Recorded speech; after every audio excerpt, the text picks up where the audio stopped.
Salut mes petits crocodiles, bienvenue dans ce quatrième épisode de 5e Plume, le podcast dédié aux auteurs et autrices du 5e arrondissement. Alors une fois n'est pas coutume, j'ai encore eu un problème technique. Si la dernière fois avec Cédric Grasse c'était un problème de son, là cette fois-ci c'est un problème de carte SD, puisque l'enregistrement avec Renaud Santamaria, qui est donc notre invité sur ce quatrième épisode, la carte SD a craché. Donc heureusement j'avais un backup son.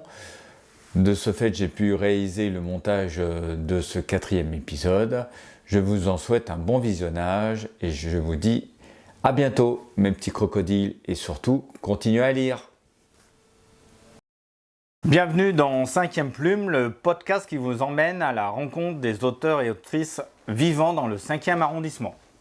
Aujourd'hui, nous accueillons pour ce quatrième épisode de 5e Plume l'auteur Renaud Santamaria, romancier, auteur de nouvelles et de poésie, journaliste, directeur de rédaction, chroniqueur TV, auteur télé et radio. Jusqu'à maintenant, les épisodes de 5e Plume se tournaient à l'agence Maurice Immobilier Panthéon, mais Renaud Santamaria nous fait l'immense plaisir de nous accueillir chez lui dans son antre. Bienvenue. Merci Renaud. Bonjour Eric. D'une, de participer à ce podcast dédié aux auteurs et autrices du 5e, et de deux, de nous recevoir chez vous. C'est une joie.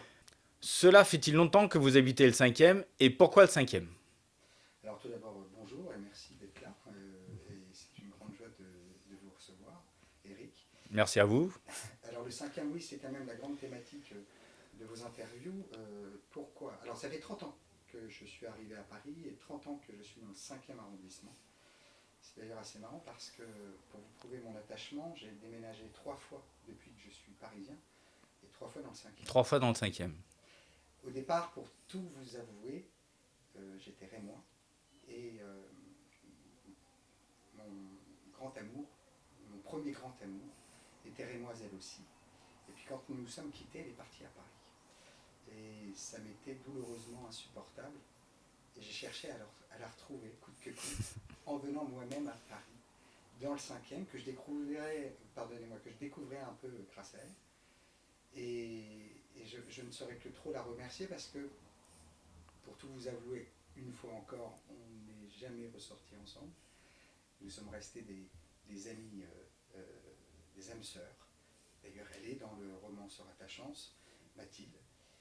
Mais elle m'a surtout fait découvrir cet univers qui était au-delà de toutes mes espérances. Je savais que le quartier latin était par réputation tout ce que je pouvais aimer, c'est-à-dire l'érudition, c'est-à-dire le savoir, la Sorbonne, beaucoup de grandes écoles, et puis tant de poètes et d'écrivains qui avaient traîné leur guêtre ou leur bottine sur le pavé du quartier latin. Ça déjà, ça m'enivrait. Moi, je venais de Reims. Reims, pour vous situer, à l'époque, on considérait que c'était un peu la ville qui était dans l'ombre de Paris. Beaucoup de personnes, après le bac, partaient de Reims pour aller à Paris. C'était un peu l'Eldorado.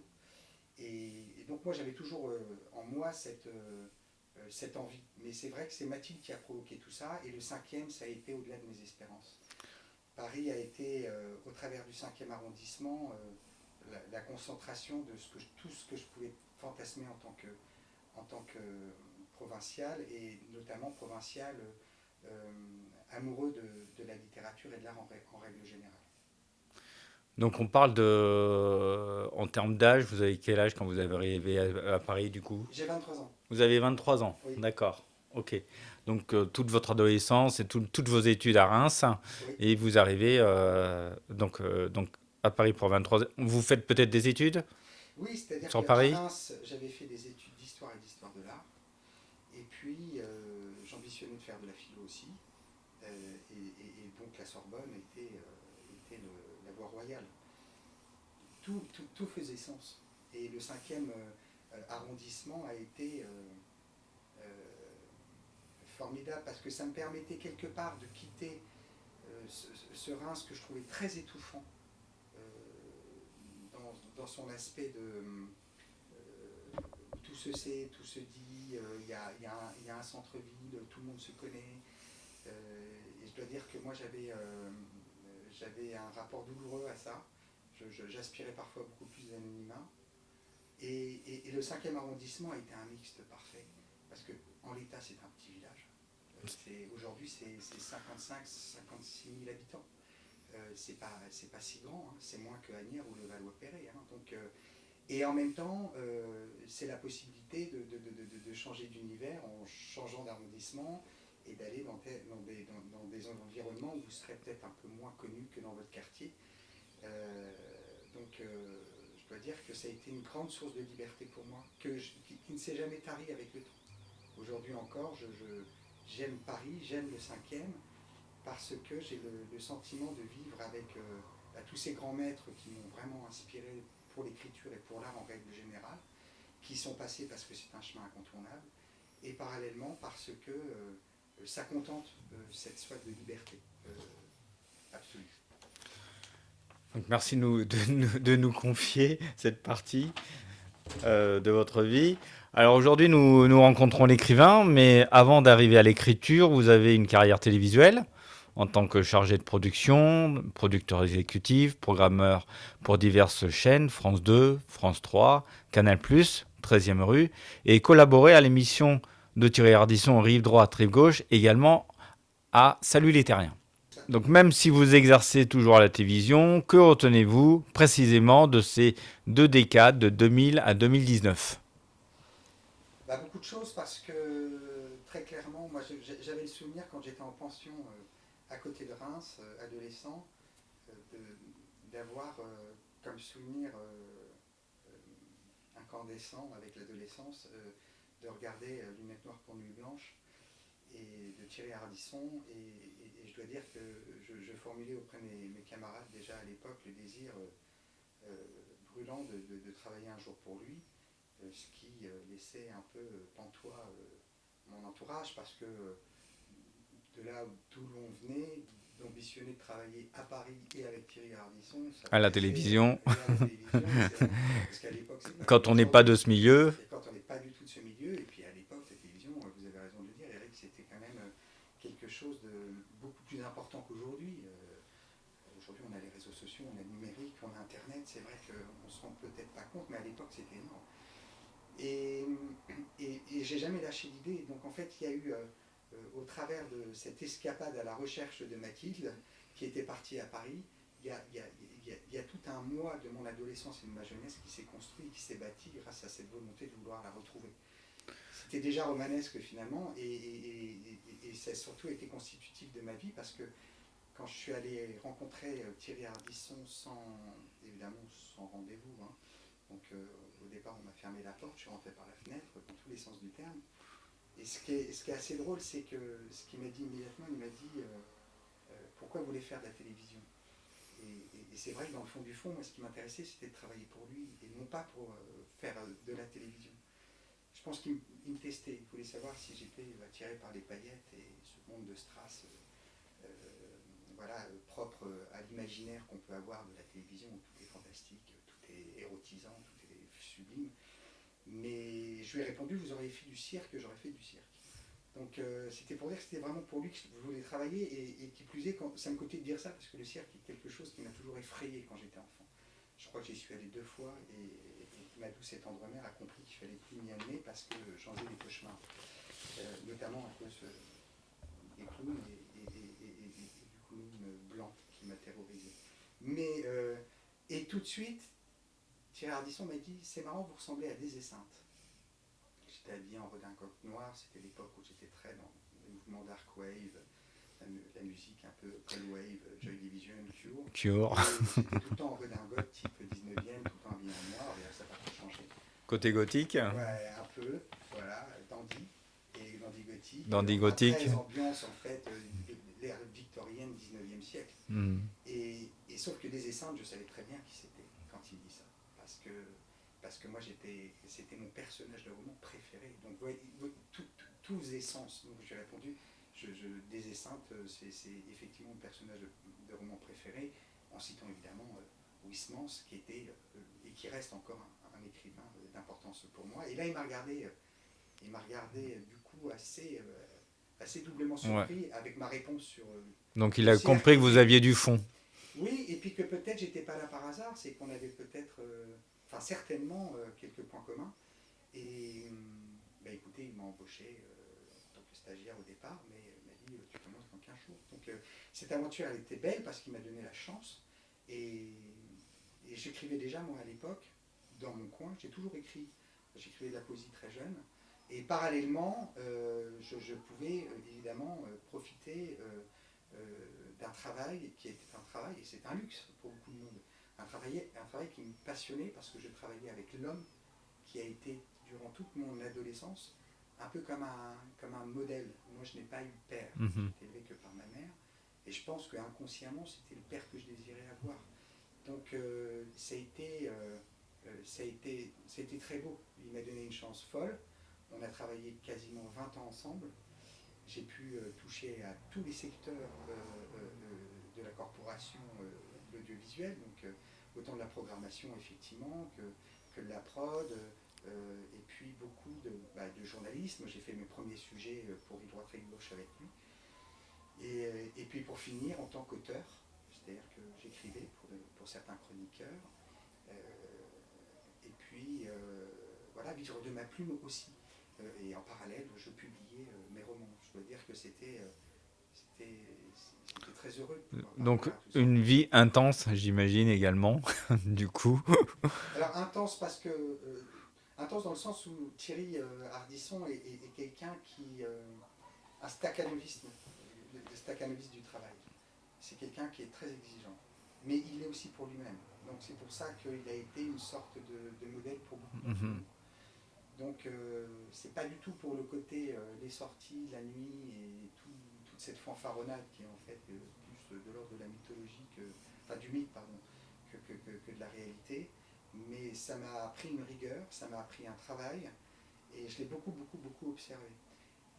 Et parallèlement aussi, cette rigueur, je pense qu'aussi elle s'est retranscrite dans mon propre travail en tant qu'écrivain. Ça fait un tout. Mais si je devais résumer cette décade enfin en tout cas De cette période de cette demi-adulte expérience de télévision. de télévision, je dirais que elle dépassait et de loin mes rêves les plus fous que je pouvais avoir lorsque j'avais 15 ou 16 ans, un peu mélancolique et déjà désenchanté à Reims. Et je ne m'imaginais pas que ce qui m'attendait serait aussi beau après. Donc, comme quoi la vie est belle. Ah oui, oui. Alors, ce que je vous propose maintenant, c'est de parler de littérature, Allez. donc on a passé cette période Je ne m'attendais pas du tout à audiovisuelle. ça, Eric, mais On va pourquoi parler pas. Je suis livres. éclectique, je suis ouvert. Alors, je crois savoir que votre attrait pour les mots se révèle dès votre adolescence. Pouvez-vous nous éclairer sur les auteurs qui vous ont marqué? Il y en a eu beaucoup. Il y a eu beaucoup d'auteurs qui m'ont. En fait, moi, il faut savoir que très jeune, euh, ma douce et tendre mère, on avait un rituel, c'est que tous les soirs, quand je me couchais, c'était avec un livre et une pomme. Voilà.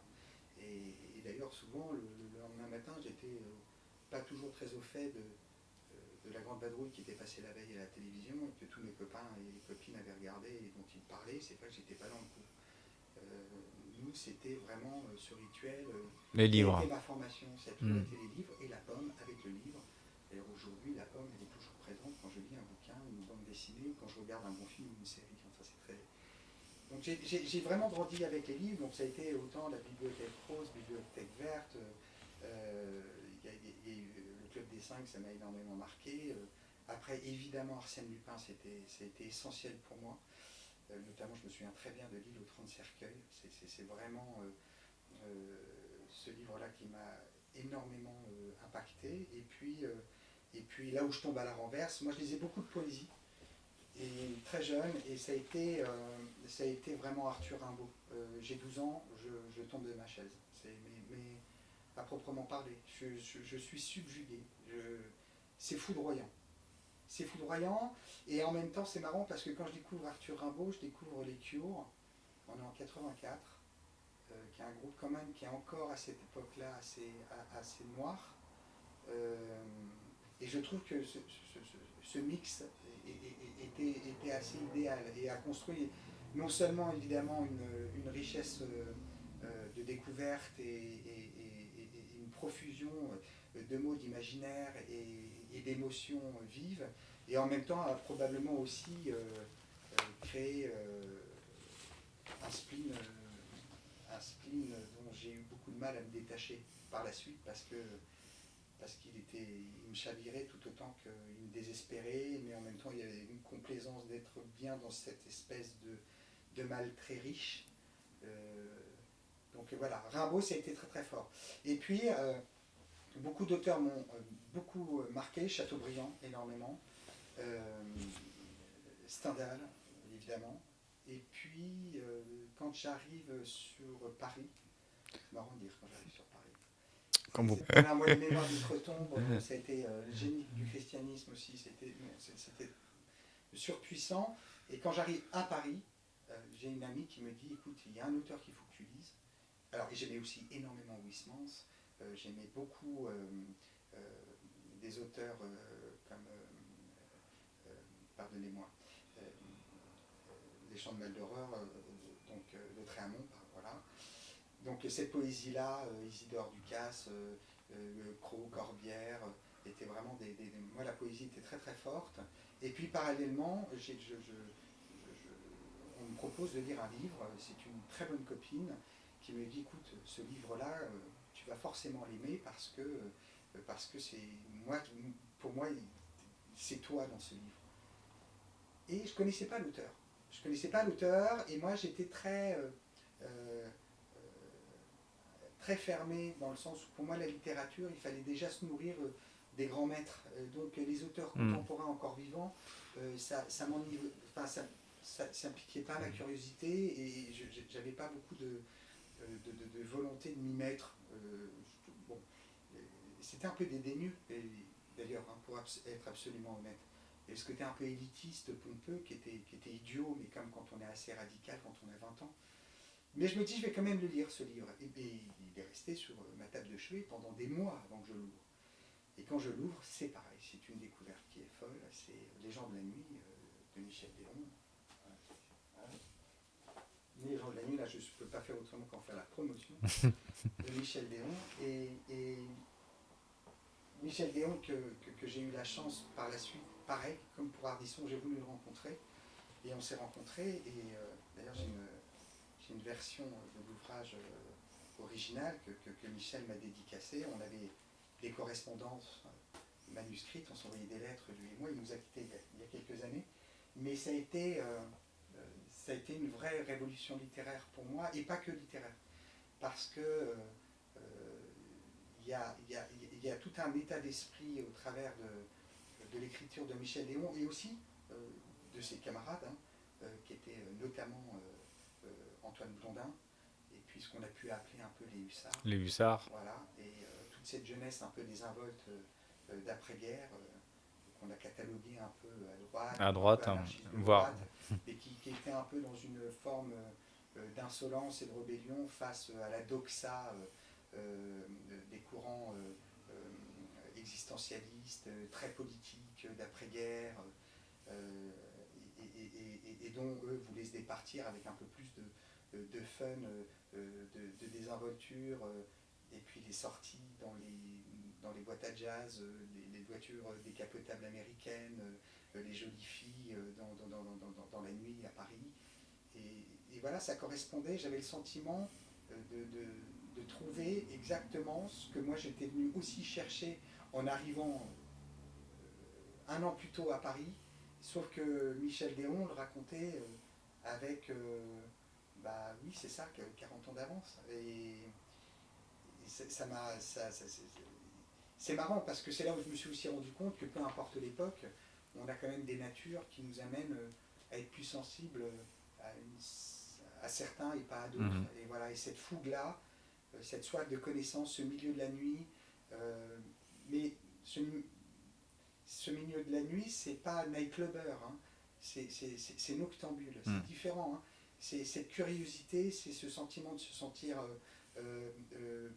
plus libre, car moins visible, plus caméléon dans la nuit, et d'être dans la possibilité folle des rencontres.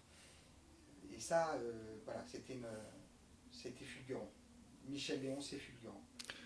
Donc merci de nous avoir donc partagé vos auteurs. Mais parlons de vous maintenant. Vous sortez en 2010 votre premier livre, Le Cœur en berne, recueil de nouvelles et de poésie. Puis deux romans. En 2012, La mort est une nuit sans lune. 2015, Le malheur sera ta chance. Et enfin en 2016, Les 9 premières vies de Pandora, recueil de nouvelles.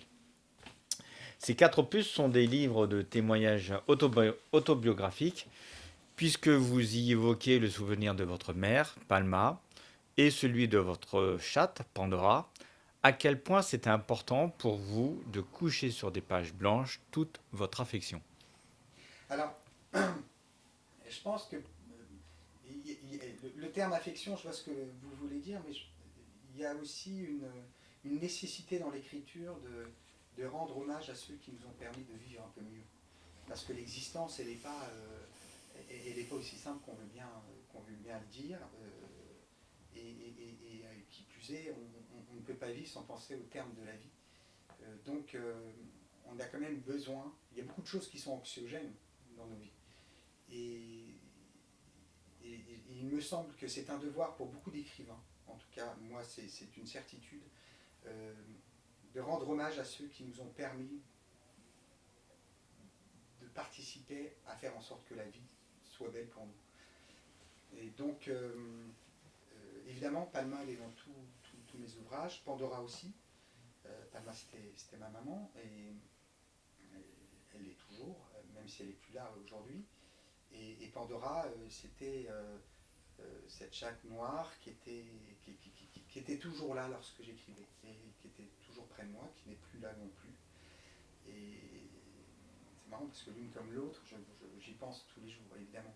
Alors, par rapport à une maman, c'est plus évident, mais par rapport à un chat, enfin, pour moi, il n'y a pas une journée où je ne pense pas à Pandora. Elle m'a donné beaucoup de courage, Pandora, quand j'écrivais. Il y a des moments où on désespère, il y a des moments où on fatigue. Moi, j'écris beaucoup la nuit. Et je la voyais, elle était là, soit sur mes genoux, soit dès que j'arrêtais de taper sur le clavier, elle levait la tête, elle me regardait comme pour me dire lâche pas. Et c'est des fois où on avait une communion qui était incroyable. Donc ces personnages sont aussi dans tous mes écrits, mais indépendamment du fait que j'ai plus que de l'affection, mais un amour immense pour eux, il me semble essentiel d'écrire ce qui nous est propre, même dans la fiction. J'entends par là, je ne crois pas qu'on écrive le roman du voisin. Voyez ? Non, non, il y a toujours une part de privé Oui, on a notre dans ce qu'on écrit. singularité, notre expertise, notre expérience de vie, et on essaye d'en tirer une substantielle moelle qu'on va raconter, mais pas comme un récit. C'est-à-dire, moi, ce qui m'intéresse, c'est d'écrire un roman et non pas un journal intime. Et donc, évidemment que les personnes fortes dans votre existence, que ce soit dans votre famille, dans vos rencontres, dans vos expériences, vont nourrir cet imaginaire qui va pouvoir créer un roman, enfin une histoire suffisamment intéressante pour nourrir un roman. Moi, j'ai toujours eu dans la tête cette phrase de Tolstoï que je trouve géniale, qui dit si tu veux parler de l'universel, parle de ton village. Et je crois que c'est vrai. Je crois qu'il y a un moment donné, si vous voulez toucher chacun, il faut que vous fassiez part quand même d'une expérience qui est vôtre, parce que ce qui nous réunit tous, indépendamment de la vie, c'est quand même d'être des êtres humains. Et je crois que nous sommes tous raccordés au moins avec des choses essentielles que l'on peut nommer comme étant l'amour, la mort, Dieu, oui, non, l'amitié, la sexualité, le questionnement, la jalousie parfois, la possession. Et ça, je pense que c'est intemporel et c'est inhérent à l'homme. Donc, en ce sens-là, oui, parler de soi, de ses rapports, que ce soit d'angoisse, d'anxiété ou de joie ou d'ivresse, au travers des gens avec qui on vit, touche nécessairement par ricochet l'existence de chacun. Et c'est encore plus important, effectivement, de rendre hommage à ceux qu'on a beaucoup aimés et qui nous ont donné la chance d'aimer cette vie parce que il nous donne une vitalité au travers de nos écrits qui, à mon avis, sont des ressorts essentiels pour toucher et pour émouvoir le lecteur. Donc merci pour ces témoignages. Alors, pour ce 4e épisode de 5e Plume, j'ai décidé de faire une entorse à mes habitudes, à savoir lire 2 ouvrages de l'auteur interviewé, pour me concentrer sur un de vos ouvrages, Renaud, tout particulièrement, à savoir votre roman Le malheur sera ta chance. Alors parlons de ce roman. D'abord, au fil de cette conversation, vous allez voir à quel point je suis sensible à ce livre, et à commencer par le titre. En effet, ayant l'optimisme chevillé au corps, mon adage préféré est « à toute chose, malheur est bon ». Alors Renaud, pouvez-vous nous raconter la genèse de ce roman? La genèse de ce roman, ça a été, pour le coup, le fruit d'une violence ressentie dans ma chair et une meurtrissure presque de l'âme, parce que je me suis dit comment survivre à ce que je viens de vivre, c'est-à-dire à la disparition de ma mère, qui a toujours été pour moi... Moi, j'ai été élevé que par ma mère. Et on avait un rapport très fusionnel, une grande complicité, on se disait tout,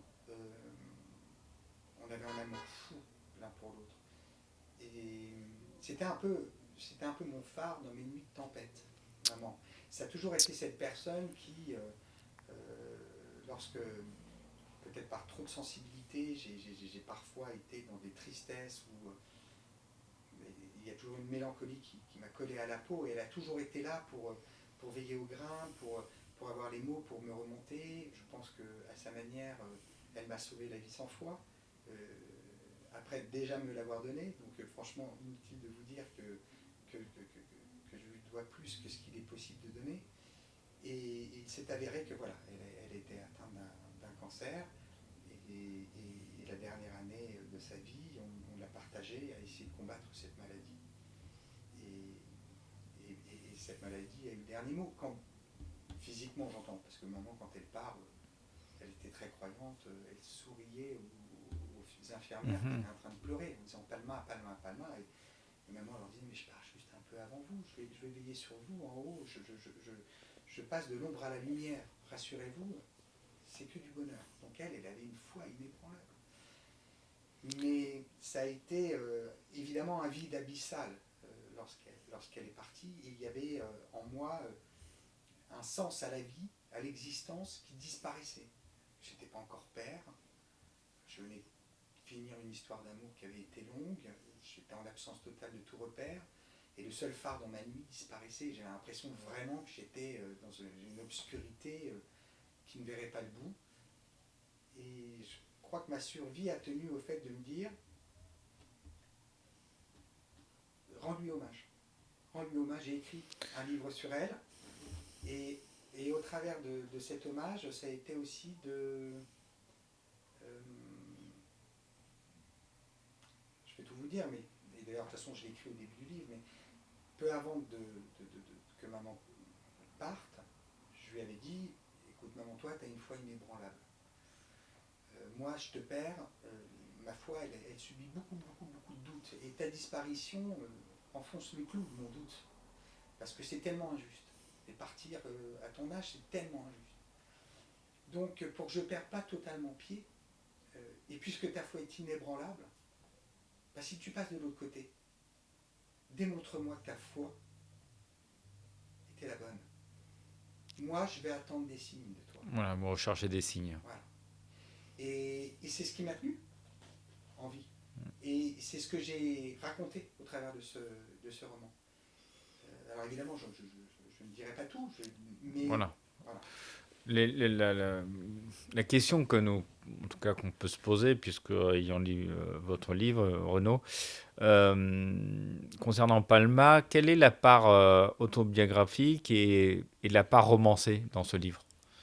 Alors c'est marrant que vous me disiez ça, parce que généralement, beaucoup de lecteurs, quand on faisait des salons du livre, etc., venaient me voir et me disaient ça quand même, ça c'est quand même un peu fort ce que vous avez dit là-dessus et tout ça, en disant bon, là on sent quand même la part de roman.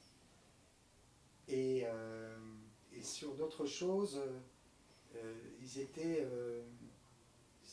ce qui était marrant, c'est qu'en fait, tout ce qu'ils imaginaient être de la fiction, moi je savais que c'était la réalité. Et ce qui paraissait être la réalité pour eux, c'était des choses que j'avais fictionnées. Donc j'étais ravi en fait. C'est-à-dire que sur des choses qui sont de l'ordre du quotidien et un peu routinier, ils se sont dit ça c'est forcément vrai, ils retranscrivent. Or là, c'est ce qui m'a demandé le plus d'efforts.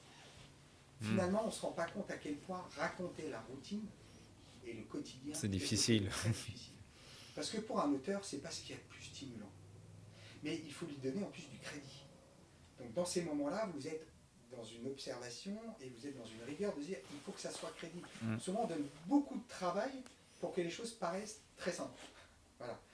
Et pour les choses qui ont été de l'ordre du plus fantasque, du plus émerveillant, finalement, là, pour le coup, je n'ai fait que retranscrire ce que j'avais réellement vécu. Et là, je me dis, il y a quand même une magie à opérer. Voilà. Alors, sans spoiler le livre, moi, j'ai juste une question par rapport à ça, par exemple. La fameuse Auréliane que vous rencontrez en Belgique, est-ce qu'elle existe? Oui, elle existe. Elle ne s'appelait pas Auréliane. Oui, à part le prénom, mais elle a existé. Elle a En existé. tout cas, ce voyage en Belgique, vous l'avez fait. Ah oui, je l'ai fait. D'accord. Je l'ai fait et je l'ai fait exactement dans ces termes-là. D'ailleurs, je crois que c'est le chapitre 6. Je voulais rendre hommage à la Belgique parce que c'est vraiment un pays que j'adore viscéralement. Et j'ai travaillé avec beaucoup de Belges. J'étais auteur pour Alex Vizorek aussi notamment, mais qui est un type super.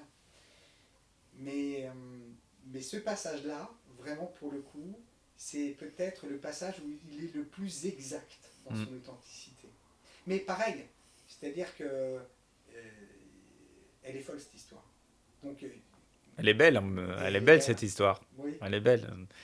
Alors j'évoquais en introduction à quel point j'étais sensible à votre livre, parce que ce livre me replonge aussi dans mon histoire personnelle, ayant moi-même perdu ma mère, donc, qui s'appelait Marie-Marlène, dans les mêmes circonstances que la vôtre, Renaud, à savoir un cancer du sein, à un âge où la seconde partie de sa vie, la meilleure, était à vivre. Moi j'avais 30 ans quand elle est partie. Question, vous aviez quel âge? 40. 40. Alors, sans trahir comment Augustin, le héros de votre roman, arrive à sortir de cette épreuve, vous, le fils de Palma, vous en êtes-vous sorti comme Augustin? C'est une excellente question. En tout cas, ce qui est certain, c'est que je me suis sorti de l'impasse dans laquelle je croyais être à l'époque. Ça, c'est sûr. Pour autant, je sais que le mot résilience est un mot qui est très à la mode. Ou thérapie. On dit souvent, quand on écrit un bouquin, c'est une forme de thérapie. Ou grâce à ce livre, il a été dans... Voilà, il a pu avoir une belle résilience. Bon. Moi, j'ai jamais cru à ces trucs-là. Je vais vous dire franchement, j'ai jamais cru à ces trucs-là. Je pense qu'on arrive à surmonter. C'est pour ça que je parle du malheur sera ta chance. C'est que finalement, on se construit avec nos échecs. On se construit plus d'ailleurs avec nos erreurs et avec nos échecs qu'avec nos victoires. Nos victoires, très vite, on s'empâte. C'est les acides Rimbaud. Hein. Donc on apprend à survivre. On s'aguerrit. Et on dépasse ce qui a été normalement la chose qui aurait dû vous mettre à terre. Donc ça c'est formidable. Mais tout de même, on n'oublie pas et on le porte au quotidien d'une manière plus légère, parce que d'autant plus que ça, c'est la force de l'art finalement, c'est la beauté de l'art. C'est-à-dire que de cette histoire qui pourrait être juste un cancer personnel qui me rongerait moralement ou émotionnellement jusqu'à la fin de mes jours, j'en ai fait un livre que j'espère être beau. Et en tout cas, sur les retours que j'ai pu en avoir, parfois j'ai été très ému de ce que ça a pu apporter à certains lecteurs. Donc je me dis, on en a fait quelque chose de chouette. Donc ça c'est génial. Mais pour autant, c'est pas une page qui est définitivement tournée. Moi, je vis toujours au quotidien avec maman, et toujours avec ce côté, j'en finirai là-dessus, mais toujours avec ce côté, et si maman était encore là? Et notamment parce que moi, je suis devenu père, qui est la plus formidable aventure de toute mon existence. D'ailleurs, mon prochain, enfin, je ne peux pas spoiler, mais mon prochain roman, c'est sur ma fille, Raphaël. Mais c'est extraordinaire ce que je vis avec Raphaël. Elle va avoir 9 ans le 21 juin. Mais voilà, c'est pareil. Je me dis, mais elle n'a pas connu sa grand-mère. Si maman était encore là, comment ça se passerait?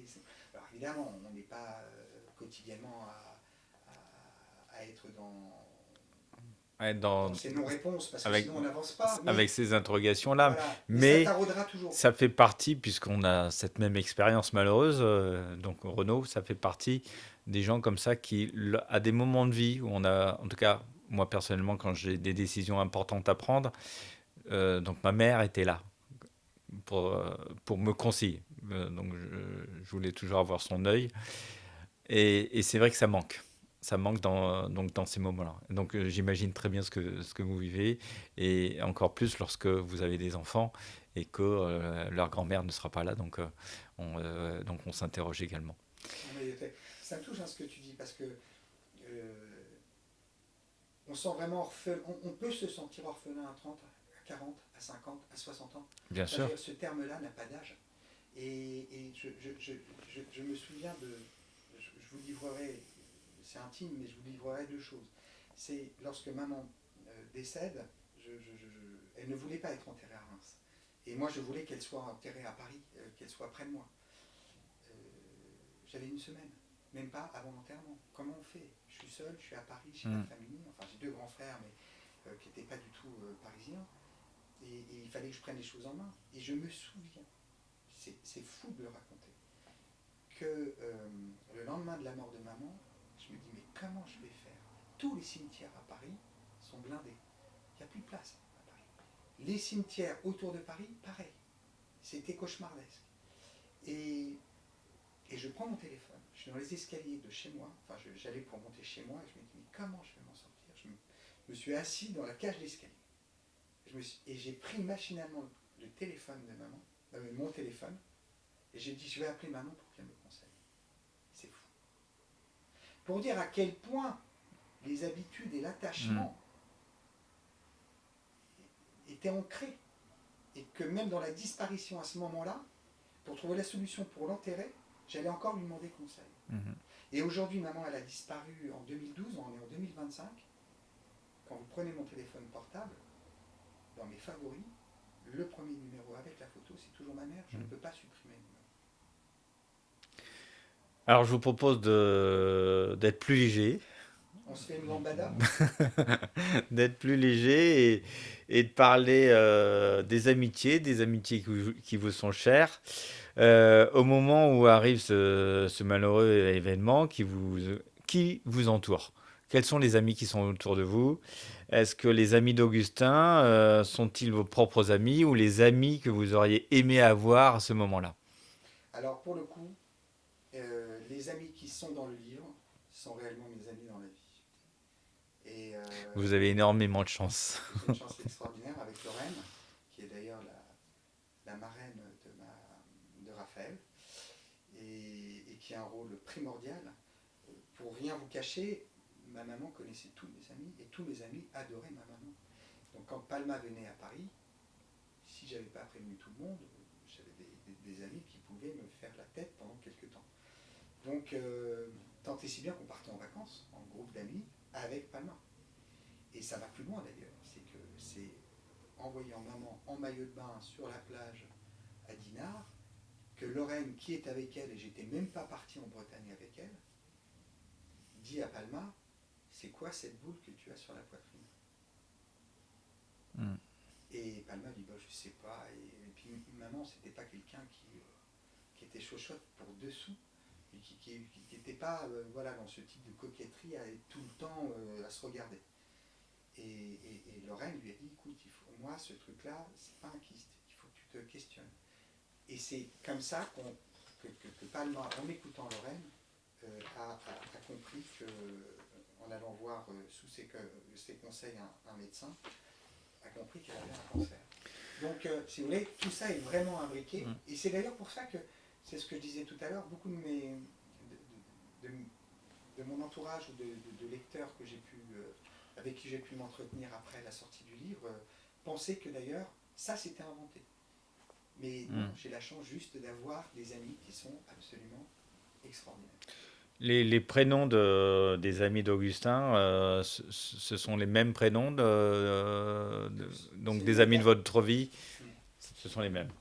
Oui, parce que comme je le disais au tout début, moi j'ai vraiment la nécessité de rendre hommage aux gens Mhm.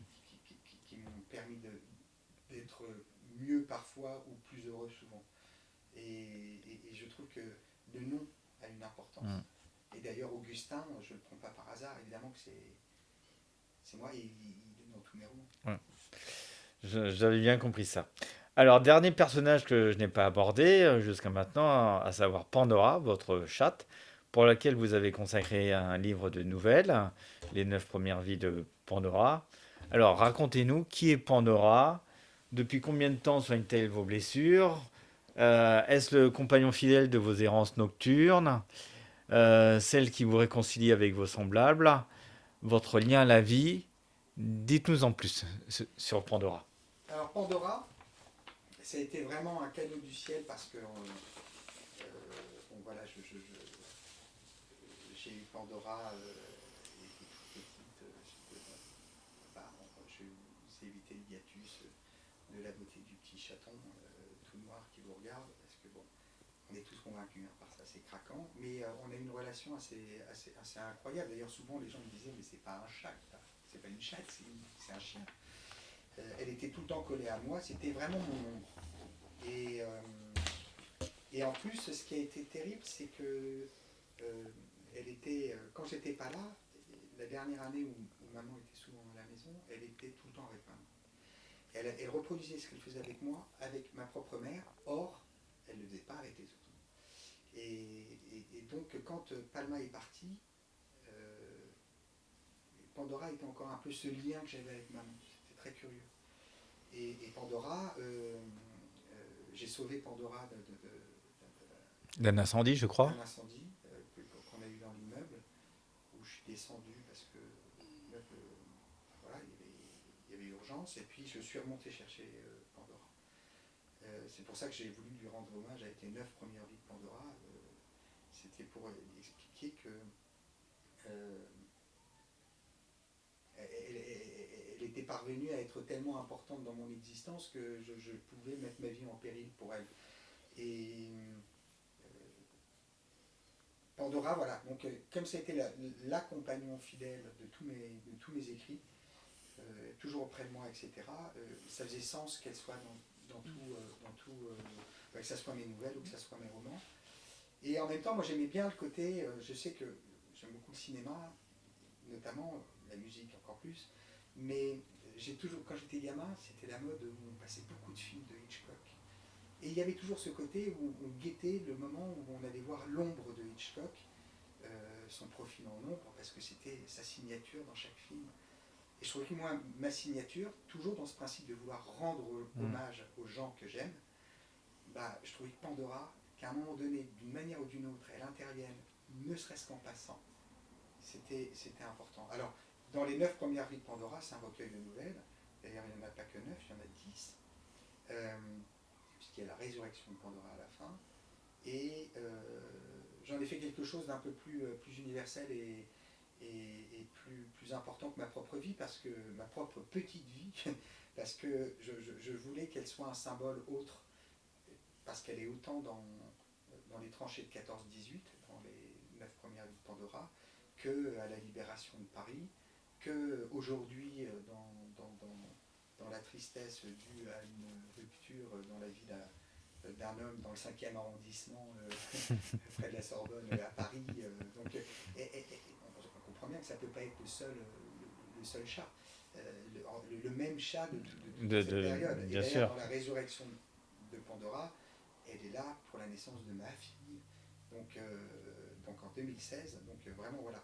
Et en fait, ce que je voulais, c'est au travers de la félinité de Pandora, parler d'une certaine forme de féminité qui allait dans sa beauté, dans son côté mystérieux, esthétiquement envoûtant, en même temps libre, indépendant et aussi combative, donc un symbole fort, être ce qui pouvait quand même un petit peu me rendre la vie meilleure.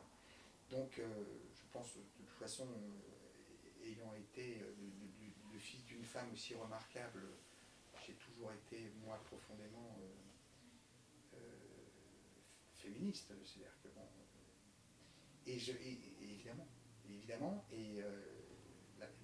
la féminité est très importante dans ma vie, et Pandora incarnait un peu au travers de cette petite chatte féline ce symbole de cette douceur et en même temps de cette intelligence qui, dans les 10 nouvelles des 9 premières vies de Pandora, solutionne à chaque fois les moments où c'est périlleux pour les hommes. Voilà. Donc c'était un hommage à Pandora, mais au travers d'elle, à un hommage à la femme, à la féminité que moi j'aime féline. Voilà. Ok.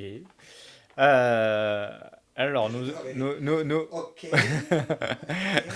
alors, nous avons abordé donc tous les personnages de ce livre, mais ce que j'apprécie également dans ce livre, ce sont vos références. Puisque vous nous faites part de vos références littéraires, vous en avez déjà un peu parlé, que ce soit Arthur Rimbaud, Antoine Blondin, Pierre Desproges, Michel Déon. Également vos références musicales, Mozart, The Cure, The Jesus and Mary Chain, Joy Division. Également vos références picturales, Fernand Knop, John William Waterhouse. Et aussi géographique, car vous nous parlez de votre Paris, Renaud. Et là, ça m'intéresse, puisque j'ai envie de savoir quels sont les endroits que vous affectionnez à Paris, et plus particulièrement dans le 5e arrondissement. Trop fort. Alors Paris, alors pour répondre dans l'ordre de votre question, Paris, ce que j'aime aussi, indépendamment du fait que on est, enfin moi je n'arrive pas à banaliser la beauté de cette ville. Ça fait 30 ans que j'y suis. Je me souviens, moi, qu'à Reims, qui était une ville pas suffisamment belle pour supporter les saisons d'automne et d'hiver, on disait, on a 6 mois à être dans une morosité presque banale, quoi, enfin qui était acquise. Il fallait attendre le retour du soleil et des beaux jours pour recommencer à recouvrer une certaine forme de joie à vivre à Reims. Paris, même sous la flotte, c'est splendide, c'est magnifique. On est entouré de beau. Et puis au travers de ce beau-là, effectivement, d'une certaine idée, d'une grandeur, d'une transcendance, j'arrive pas à banaliser ça. Donc Paris, et qui plus est, un Paris qui est toujours en mutation, alors des fois on en rigole parce qu'il y a tellement de travaux qu'on dit. Toujours en travaux. Toujours en travaux, donc forcément parfois on a la langue un peu sévère à l'égard de la mairie de Paris. Et je pense à raison, parfois. Mais c'est vrai que c'est aussi un avantage, c'est qu'on est dans une ville qui est toujours en éternelle mutation. Paris, c'est un organisme vivant, en fait. C'est une créature hybride d'architecture, d'écrivain, de musicalité, de poésie qui est vivante. C'est pas un tas de pierres. Alors dans le 5e, incontestablement, moi ce que j'adore, c'est les parcs. C'est-à-dire que moi, mes lieux de prédilection, alors à l'époque où j'habitais rue Gay-Lussac, c'est vrai que alors c'était pas un parc qui était du 5e, mais qui était limitrophe, puisque c'était juste accolé à la ligne de démarcation avec Saint-Michel, le boulevard. Et j'étais tout le temps au Jardin du Luxembourg, à côté de la statue d'Athéna, c'était mon repère. Et à l'époque, il n'y avait pas de portable. Tous mes copains qui venaient me retrouver en sortant des cours et de la fac, on se disait, bon, bah, si Renaud est quelque part, c'est forcément à côté de la statue d'Athéna au Jardin du Luxembourg. Donc, on savait pallier au fait de ne pas pouvoir se connecter et de s'appeler. Et puis, là, à Paris 5, ce que j'aime beaucoup, c'est évidemment les arènes de Lutèce. J'y vais souvent, régulièrement, parce que Raphaël, ma fille, adore y aller. Et puis, j'aime beaucoup aller lire au Square Viviani. Parce qu'il a aussi l'avantage, quand vous êtes assis en train de lire, bah, vous tournez la tête et vous êtes devant Notre-Dame, ce qui est quand même juste incroyable. Donc ça, c'est vraiment une magie gratuite, que du beau, à portée de chez vous, Enfin, est-ce qu'il est possible d'être plus heureux dans la vie? C'est compliqué, hein, quand on a tout ça. C'est extraordinaire. Et puis après, j'aime beaucoup aussi, évidemment, le jardin des plantes, qui est incroyable. Et puis aussi ses musées, le musée de l'évolution. J'y vais beaucoup, pareil, avec ma fille, toutes les serres, toutes ces plantes, toute cette beauté. Puis il y a toujours des animations, des illuminations en hiver, d'organiser. Donc ça, c'est mon enchantement. J'aime beaucoup les quais et j'aime beaucoup, mais ça depuis toujours. C'est me balader, beaucoup marcher, parce que ça alimente le cerveau. Et c'est souvent là qu'on a des bonnes idées pour écrire. Donc j'ai toujours mon calepin ou de quoi écrire en tout cas. Et donc c'est vrai que il y a beaucoup d'endroits dans lesquels j'aime me balader ou me perdre à Paris, mais il faut quand même reconnaître que le 5e est un des plus beaux endroits où se perdre. Et notamment parce que quand vous avez le jardin des plantes, vous avez le Panthéon, vous avez la Sorbonne qui est sublime, vous avez la rue Soufflot, Mouffetard, enfin, c'est quand même extraordinaire. C'est-à-dire qu'on a un florilège de magnificence autour de soi. Donc voilà. Après, pour les petites adresses, Si on parle de restaurant, est-ce qu'il y a un restaurant plus qu'un autre dans le 5e? Votre alors, cantine, votre alors cantine dans le 5e, ce serait où? c'est-à-dire que non, moi ce que j'aime bien, alors pour aller boire des coups, très clairement, moi j'aime bien le Longop, qui est rue Frédéric Sauton, parce que moi j'aime bien l'ambiance des pubs. Et c'est un pub qui est extrêmement vivant, qui a beaucoup de touristes. Moi, me prendre une bonne Guinness et puis d'entendre plein de langues différentes. Voilà, je trouve qu'il y a une joyeuseté aussi anglo-saxonne qu'on retrouve au Longop, que j'aime beaucoup. J'aime beaucoup aussi aller chez Loulou. C'est un Loulou Diner, c'est au 90 boulevard Saint-Germain, qui est vraiment le diner type américain, mais qui est très cosy, qui est très sympa. On vous reçoit toujours avec des larges sourires, enfin tout est très beau. Donc pour prendre quelques cocktails, j'aime bien aller là. Et c'est vrai que concernant le restaurant, j'ai pas, j'avais 2-3 adresses avant auxquelles j'aimais beaucoup aller, mais ils ont fermé. Et alors il y a un petit coréen qui est à côté de chez moi que j'aime beaucoup aussi, mais oui, c'est vrai que sur je botte en touche. Mince, ça Alors, m'embête. si j'ai une petite adresse Ah si, à- pardonnez-moi. La petite Périgourdine, évidemment.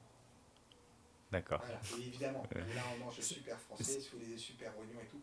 Et comment je peux oublier ça? Ça, c'est une cantoche, évidemment. Ouais, j'adore. Alors moi, je vais vous donner une adresse qui vient d'ouvrir en plus il y a 2 mois à peine, qui s'appelle le Jardin du Verre.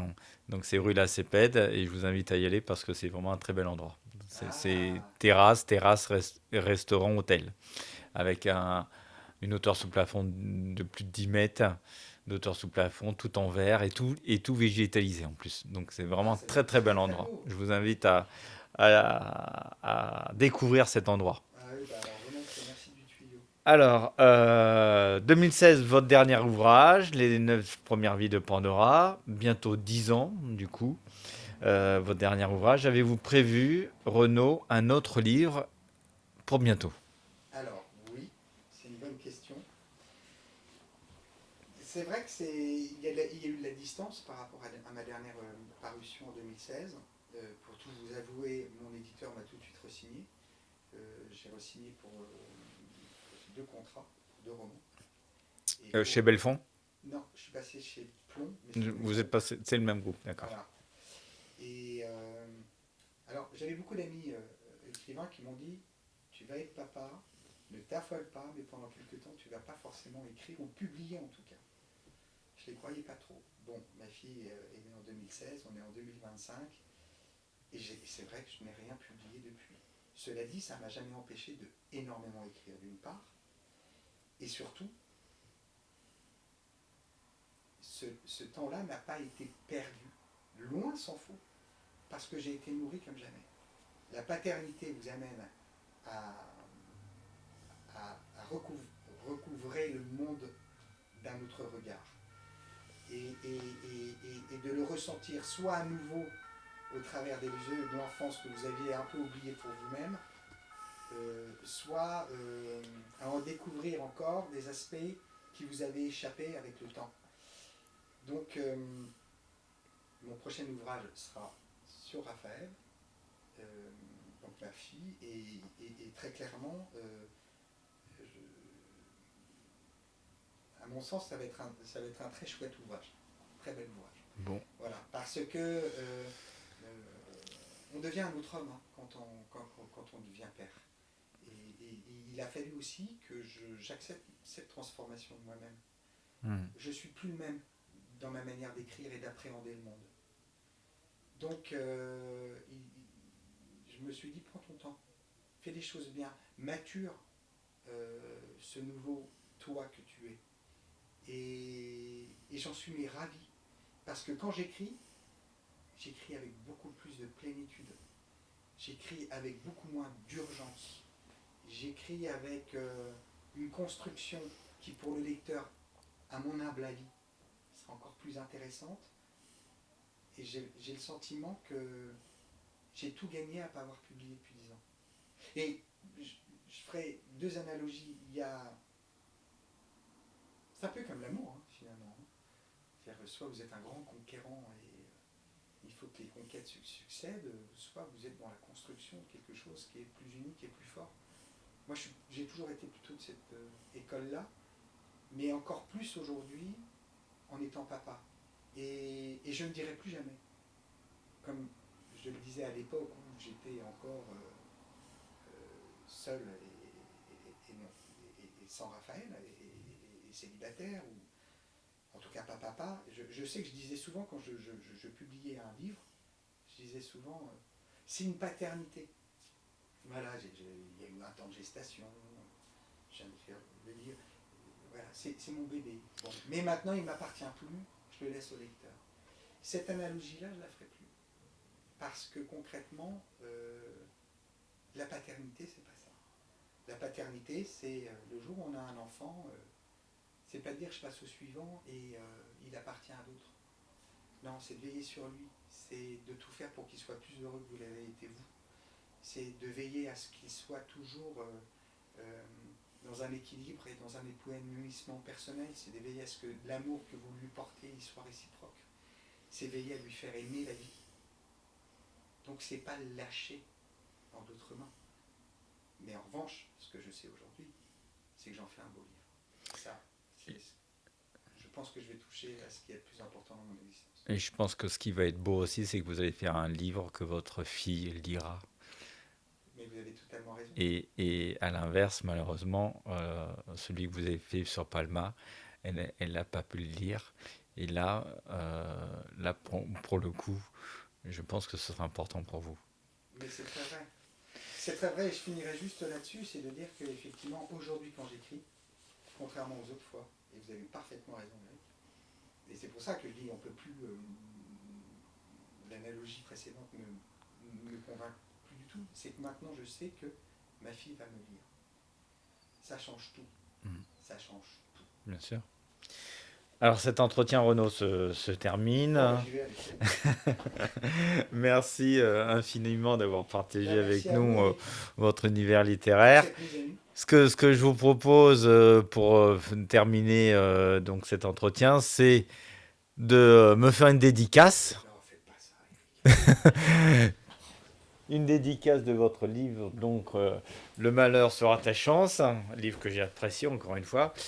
Livre que vous retrouverez, chers auditeurs, aux éditions Belfond, Oui. ainsi que les 9 premières vies de Pandora. Et on a compris que votre prochain livre sera aux éditions Plomb. Oui. Alors, un qui s'appellera L'âme du parapluie. Donc c'est pour très bientôt alors. Oui, je suis en cours d'écriture, mais on touche bientôt à sa fin. Et donc c'est un livre consacré à ce rapport à un père et sa fille, mais Raphaël. Et parallèlement, je suis sur un autre roman qui s'appellera Les Amitiés sauvages et qui traite là pour le coup de la période de la Seconde Guerre mondiale à Paris et de l'occupation. Voilà. Parfait. Ça, c'est scoop. Merci pour le scoop. Alors, si vous avez aimé cet échange, n'hésitez pas à vous abonner à 5e Plume, à partager et à nous suivre pour découvrir d'autres auteurs passionnants du 5e arrondissement. Moi, je vous donne rendez-vous pour le 5e épisode. Encore merci de nous avoir écoutés et regardés.